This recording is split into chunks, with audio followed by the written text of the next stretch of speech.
नमस्कार, मी संतोष सानप. मी आता जालन्यावरून निघालोय, पनवेलला चाललोय. इथून मागं पण माझ्यासोबत अशी 1-2 वेळेस घटना घडली. आजची ताजी घटना आहे बघा, लाईव्ह घटना आहे. हे खिळे बघा, हे समृद्धी हवे. 1 तास झाले पोलिसवाल्यांना फोन करतोय. समोरच्या गाडीचे 4 टायर पंक्चर झालेत. पोलीसची मदत अजिबात होत नाही या रोडवरती. इथून मागं पण 2 वेळा, आता पण फॅमिली सोबत आहे. हे बघा पूर्ण रस्ता जाम झाला. हे बघा पोलीस इथे उभे. अजिबात आता आलेत पोलीस. हे खेळ दाखव, सगळे दाखव खेळ. पूर्ण खेळांजवळ उभे. इकडे घे, इकडे.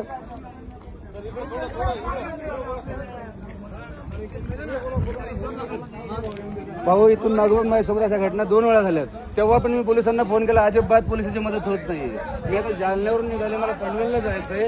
हा बघा रस्त्यामध्ये हजारो खेळ ठोके, एवढे खेळ ठोकासवर चाललंय काय? अर्धा रस्ता बंद करून जर चोर खेळ ठोकतात, पोलीस करतात काय? रोडवाले कॉन्ट्रॅक्ट करतोय काय? काय सुविधा आहे रोडला? कशाला हा रोड बनलाय? हा समृद्धी एका लोकांचा जीव घ्या रोड बनलाय, तेच समजत नाही. व्हिडिओ व्हायरल करा हे आणि हे दाखवा ह्या पोलिसवाल्यांना. अजिबात पोलिसांची मदत होत नाही ह्या रोडला.